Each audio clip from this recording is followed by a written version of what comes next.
everyone, welcome to my kitchen. In today's recipe I'm going to show you a classic North Indian dish, and that's how to make Kadhi Pakoda. And pakodas are usually deep fried, but today I'm going to be showing a healthy method of making it by pan frying them. You'll be surprised how beautifully these pakodas turn out, and it's perfect to add it into your curry. So without wasting any time, let's dive right in and learn how to cook this dish. So we'll start making it right away. So I have a bowl and I'm going to be making the pakodas first.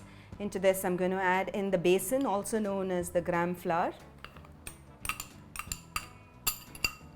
and some finely chopped onions. You can add sliced onions, you can add finely chopped spinach, you can add methi, you can add a whole lot of things into the pakoda dough to give a different delicious taste. Some red chili powder, some turmeric powder, and salt, the most important ingredient. Okay, add it in. Just give all these ingredients a stir, and we'll add little water at a time to make the pakoda dough. Okay, just add the water and mix it in. You need to have a thick batter so that it just goes right into the cavities. But it should not be like a dough. And if you make it like a dough, it will become very hard. That's it. Just give it a quick stir and just mix it in. And the pakoda batter is ready. Now the next step to make the pakoda is to preheat the Kuzhi Paniyaram Pan. I'm going to be using a pan which has cavities in it. It's called Kuzhi Paniyaram Pan, and you'll get it in any good Indian store, and just look for it. And it's just so convenient to make a lot of different dishes, and you save a lot of oil in deep frying, and you make your dishes healthy. So let's just start by preheating this pan, and once the pan is heated up, we'll start making the pakodas. Now that the pan is preheated, I'm going to add in a little bit of oil into each one of the cavities. And we'll spoon in the pakoda batter into the cavities. Okay.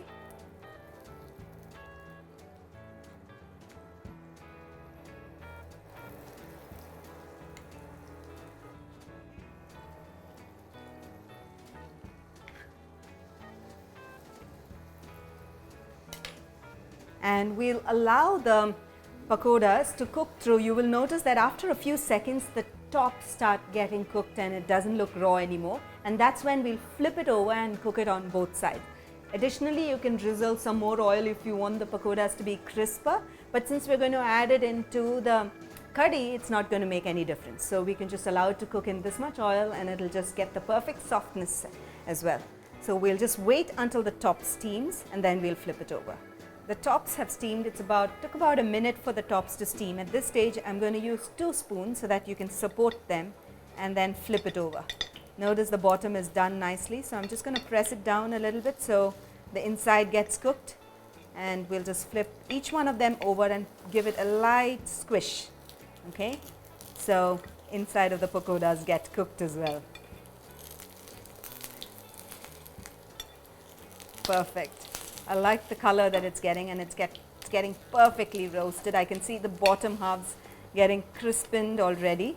And now we'll just press it down, and there's enough oil. We don't need to add more oil, like I said.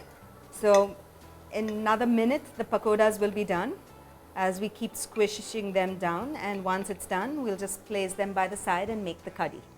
In just about a minute I'm going to flip them over again, and both the sides look perfectly done, and I just pressed it down to see if there's any rawness, and it wasn't raw. So at this stage I'm just going to take them out and transfer it to a pan. Okay. You can make the remaining pakoda batter the similar way and make additional pakodas, and you can just actually have them just as it is as a pakoda or add them into your curry. But now that the pakodas are done, let's proceed to learn how to make the curry.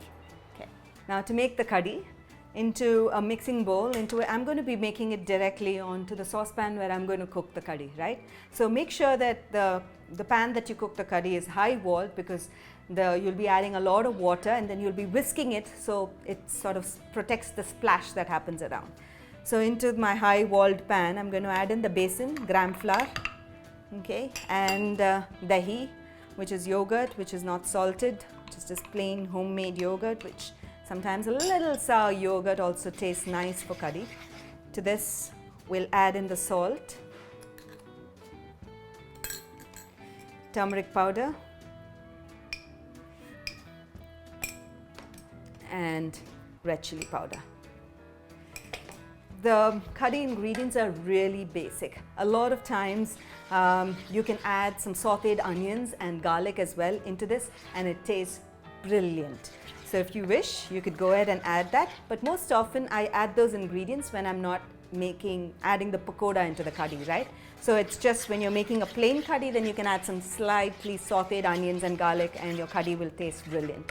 So this is just good. Just keep stirring all the ingredients well until it's combined. And after that, we're going to add in like good 2 cups of water.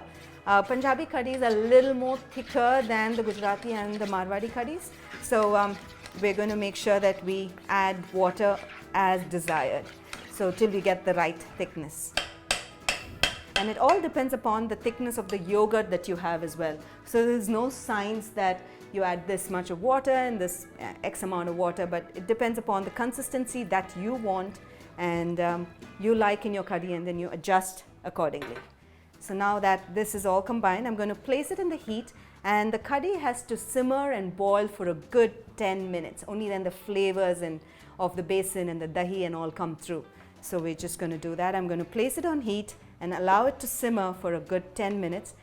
And you will notice that I will keep whisking the curry with a hand whisk as the curry is boiling. So this just helps the curry not curdle up. Notice the curry is briskly boiling, and I kept whisking it with this hand whisk because it helps smoothen up the curry and break all the curdling up, right? So, and I did keep adding water as it was briskly boiling, because I noticed that the curry was thickening up, and hence the need for water.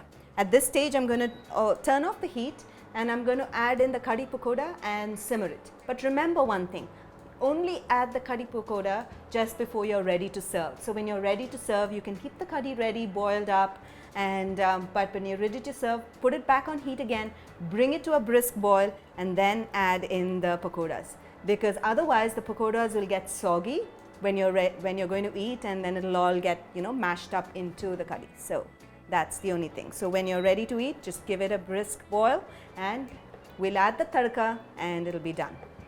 Now that the pakodas have simmered in the curry a little bit, I'm going to take it out of the pan and place it to the side.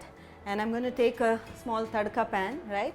So we can do the ghee tadka. Tadka is extremely important for the curry because it adds in like fresh new flavors into it.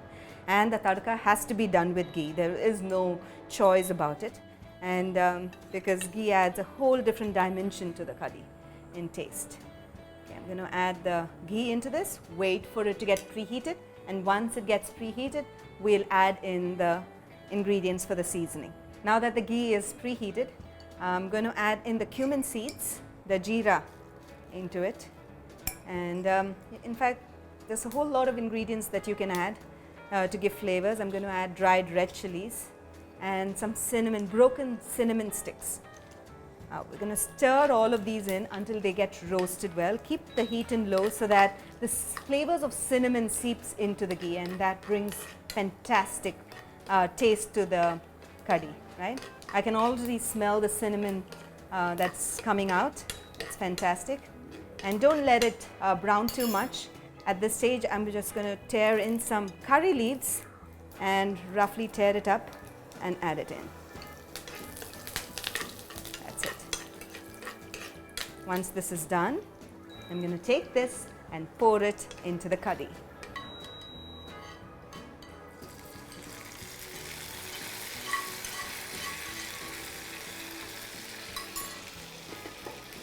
And we'll add in some chopped coriander leaves and give the curry a stir. I hope you enjoyed watching the recipe of how to make the classic kadhi pakora. Isn't it really simple? And I think it's healthy too. We save so much oil in deep frying and just use the right amount of oil to pan fry it. And it's really delicious. You must try this recipe, and when you do, don't forget to share your feedback in the comments below, because I'm always looking to hear back from you. Until then, until next time, happy cooking and healthy eating.